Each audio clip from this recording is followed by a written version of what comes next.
With these parting words, and with a grin upon his features altogether indescribable, but which seemed to be compounded of every monstrous grimace of which men or monkeys are capable, the dwarf slowly retreated and closed the door behind him. 'Oh ho!' he said, when he had regained his own room, and sat himself down in a chair with his arms akimbo. 'Oh ho! Are you there, my friend? Indeed!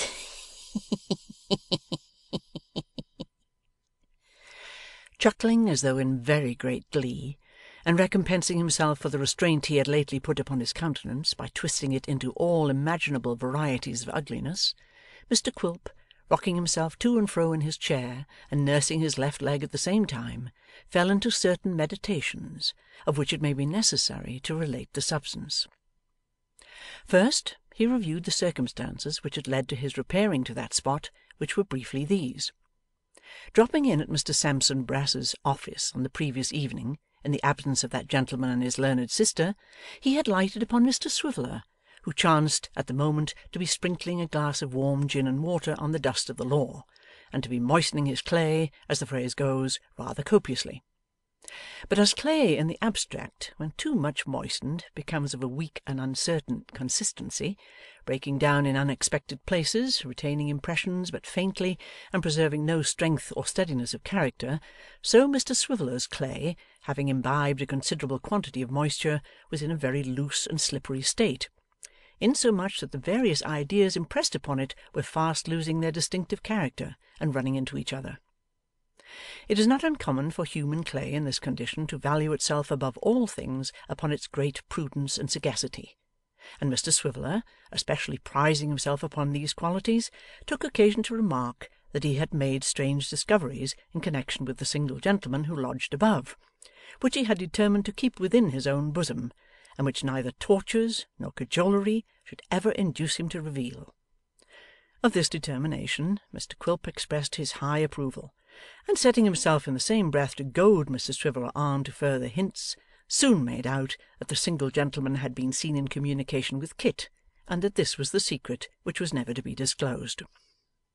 Possessed of this piece of information, Mr Quilp directly supposed that the single gentleman above stairs must be the same individual who had waited on him, and having assured himself by further inquiries that this surmise was correct, had no difficulty in arriving at the conclusion that the intent and object of his correspondence with Kit was the recovery of his old client and the child.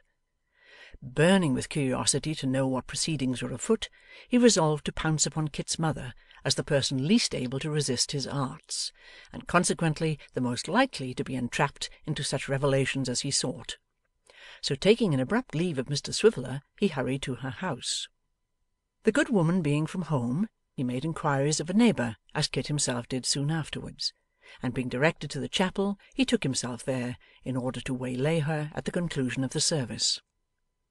He had not sat in the chapel more than a quarter of an hour, and with his eyes piously fixed upon the ceiling, was chuckling inwardly over the joke of his being there at all, when Kit himself appeared. Watchful as a lynx, one glance showed the dwarf that he had come on business. Absorbed in appearance, as we have seen, and feigning a profound abstraction, he noted every circumstance of his behaviour, and when he withdrew with his family, shot out after him. In fine, he traced them to the notary's house, learnt the destination of the carriage from one of the postilions, and knowing that a fast night coach started for the same place at the very hour which was on the point of striking from a street hard by, darted round to the coach office without more ado, and took his seat upon the roof. After passing and repassing the carriage on the road, and being passed and repassed by it sundry times in the course of the night, according as their stoppages were longer or shorter, or their rate of travelling varied, they reached the town almost together. Quilp kept the chaise in sight, mingled with the crowd, learnt the single gentleman's errand and its failure, and having possessed himself of all that it was material to know, hurried off, reached the inn before him, had the interview just now detailed, and shut himself up in the little room in which he hastily reviewed all these occurrences. 'You are there, are you, my friend?' he repeated, greedily biting his nails. I am suspected and thrown aside, and Kit's the confidential agent, is he? I shall have to dispose of him, I fear. If we had come up with them this morning,' he continued, after a thoughtful pause, 'I was ready to prove a pretty good claim. I could have made my profit. But for these canting hypocrites, the lad and his mother, I could get this fiery gentleman as comfortably into my net as our old friend, our mutual friend, and chubby, rosy Nell. At the worst, it's a golden opportunity not to be lost. Let us find them first, and I'll find means of draining you of some of your superfluous cash, sir, while there are prison bars and bolts and locks to keep your friend or kinsman safely. I hate your virtuous people,' said the dwarf, throwing off a bumper of brandy and smacking his lips. Ugh! I hate them every one. This was not a mere empty vaunt, but a deliberate avowal of his real sentiments. For Mr Quilp, who loved nobody, had by little and little come to hate everybody nearly or remotely connected with his ruined client. The old man himself, because he had been able to deceive him and elude his vigilance; the child, because she was the object of Mrs Quilp's commiseration and constant self-reproach; the single gentleman, because of his unconcealed aversion to himself; Kit and his mother, most mortally for the reasons shown. Above and beyond that general feeling of opposition to them, which would have been inseparable from his ravenous desire to enrich himself by these altered circumstances, Daniel Quilp hated them every one. In this amiable mood, Mr Quilp enlivened himself and his hatreds with more brandy, and then, changing his quarters, withdrew to an obscure alehouse, under cover of which seclusion he instituted all possible inquiries that might lead to the discovery of the old man and his grandchild. But all was in vain. Not the slightest trace or clue could be obtained. They had left the town by night. No one had seen them go. No one had met them on the road. The driver of no coach, cart, or waggon had seen any travellers answering their description. Nobody had fallen in with them, or heard of them. Convinced at last that for the present all such attempts were hopeless, he appointed 2 or 3 scouts, with promises of large rewards in case of their forwarding him any intelligence, and returned to London by next day's coach.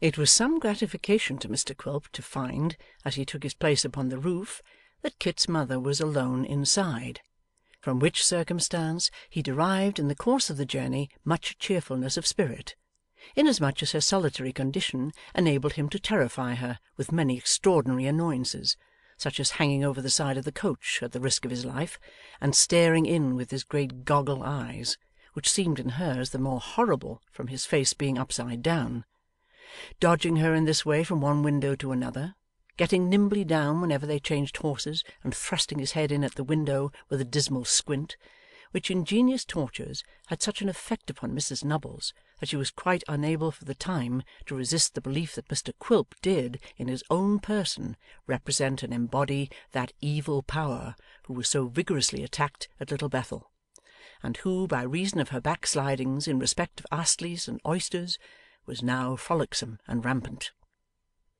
Kit, having been apprised by letter of his mother's intended return, was waiting for her at the coach-office, and great was his surprise when he saw, leering over the coachman's shoulder like some familiar demon, invisible to all eyes but his, the well-known face of Quilp.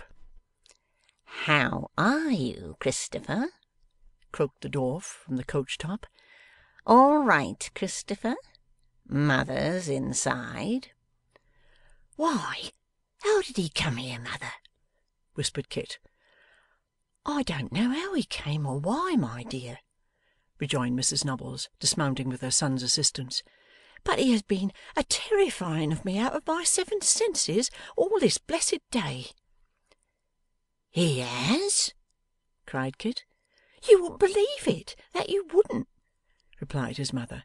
"But don't say a word to him, for I really don't believe he's human. Hush! don't turn round as if I was talking of him, but he's a squinting at me now in the full blaze of the coach lamp. Quite awful!' In spite of his mother's injunction, Kit